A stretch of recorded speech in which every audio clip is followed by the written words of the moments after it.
Hello everyone, good evening and welcome to my channel Aptitude Club. Today we are yet here to discuss another question from factor theory.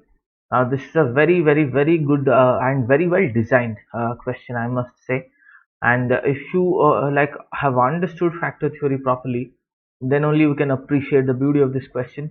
If you have missed the factor theory sessions before, or if you have not started factor theory yet, I'll pin it in the I section. I have done two detailed videos on like the entire explanation of what are factors, how to get the factors, how to break down the factors, how total number of factors is calculated, sum of factors of any number is calculated, product of factors is calculated. So just check it, like you'll definitely understand. I have explained in a very simple manner, and then you can appreciate how beautifully this question has been designed. As always, I'll request all of you watching the video to pause at this moment and maybe try it yourself first and then look at the explanation. Okay, so let's get started with the explanation of this. So it is saying there's this number which has six factors. Okay, three are even and three are odd, and sum of all the odd factors is 57 less than sum of all the even factors. Then find the sum of all the factors of the number. Now just one simple formula: whenever a number is written in the form a to the power p into b to the power q into c to the power r and so on, where a, b and c are prime factors of n, so in that case I can write sum of factors. If I add all the factors of n, it is a to the power p plus 1 minus 1 by a minus 1 into b to the power q plus 1 minus 1 by b minus 1 into c to the power r plus 1 minus 1 by c minus 1 and so on. Just a direct formula. I have derived this formula as well. You can check it out in the videos. Factor theory part 1. You can check out how this formula is derived.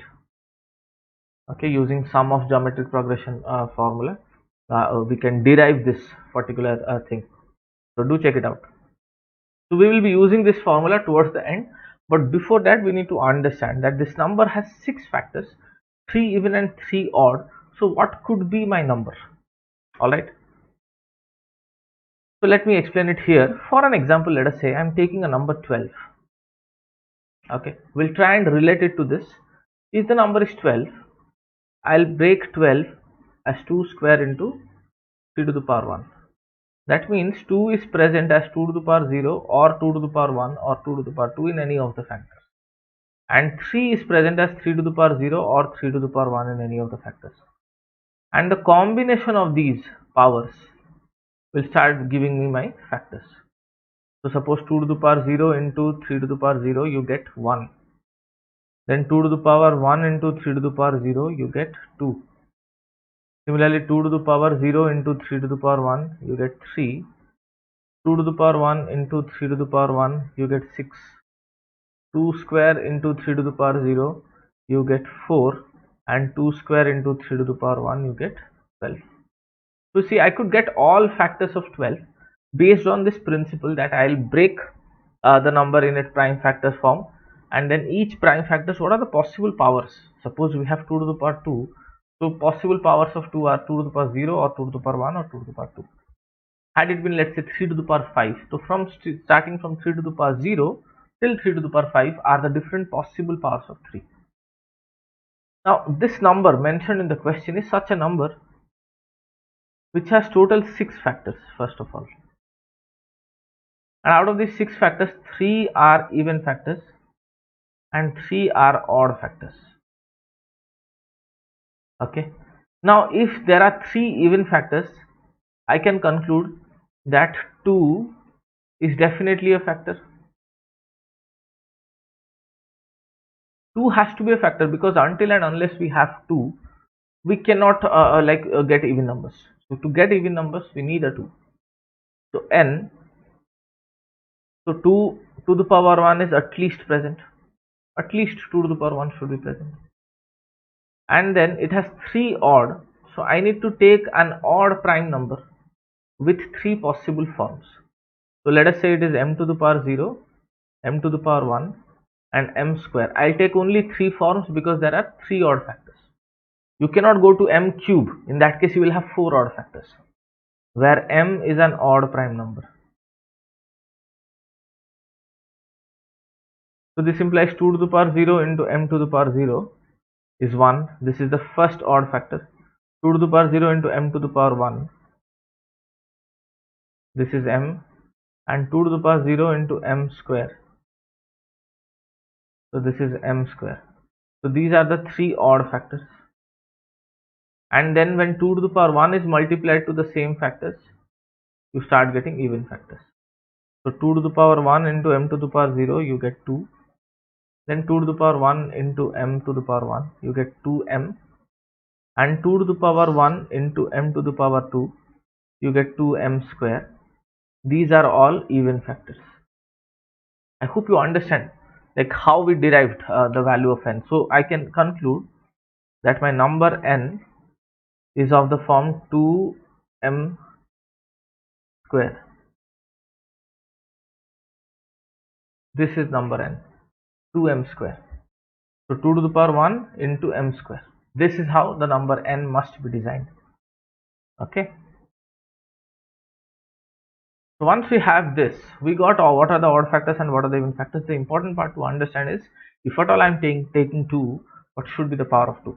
I cannot take 2 to the power 4 because that will give me another set of 3 even factors. So in that case, I'll get 6 even. I need only 3 even, so I'll only take 2 to the power 1. Multiplied with 3 odd factors will give me 3 corresponding even factors. So then we'll go back to the question that sum of all odd factors is 57 less than the sum of all even factors. So what are the odd factors? Odd factors are 1, m and m square. So this added with 57, this is equal to sum of all even factors. So 2, 2m and 2m square. Sum of all odd factors, these are all odd factors and these are all even factors. So let's solve this equation. So I get m square plus m plus 58 is 2m square plus 2m plus 2. So we get m square plus m minus 56 is equal to 0. We can middle term factorize this. 8m minus 7m minus 56 is equal to 0.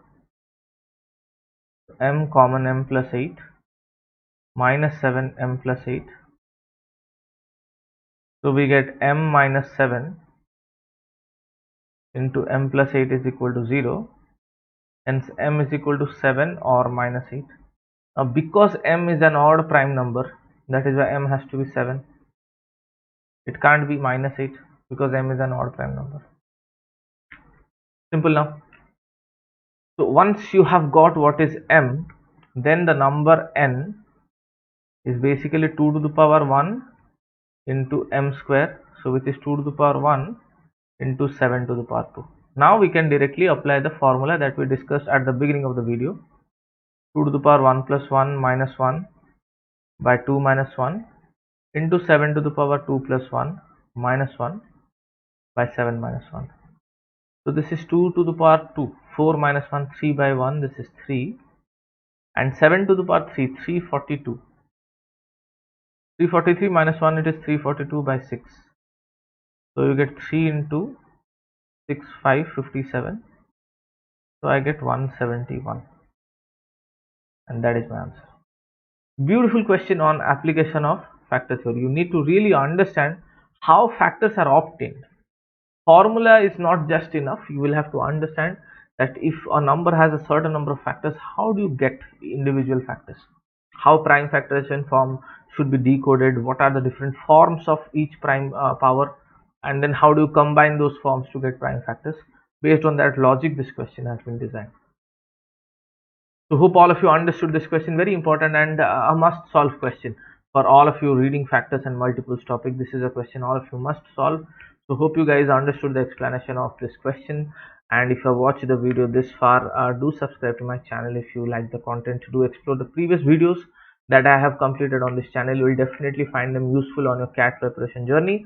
That is it from my end for this video. We'll meet again very soon on yet another video. Till then, keep solving, keep studying, and thanks for watching the video. Bye bye.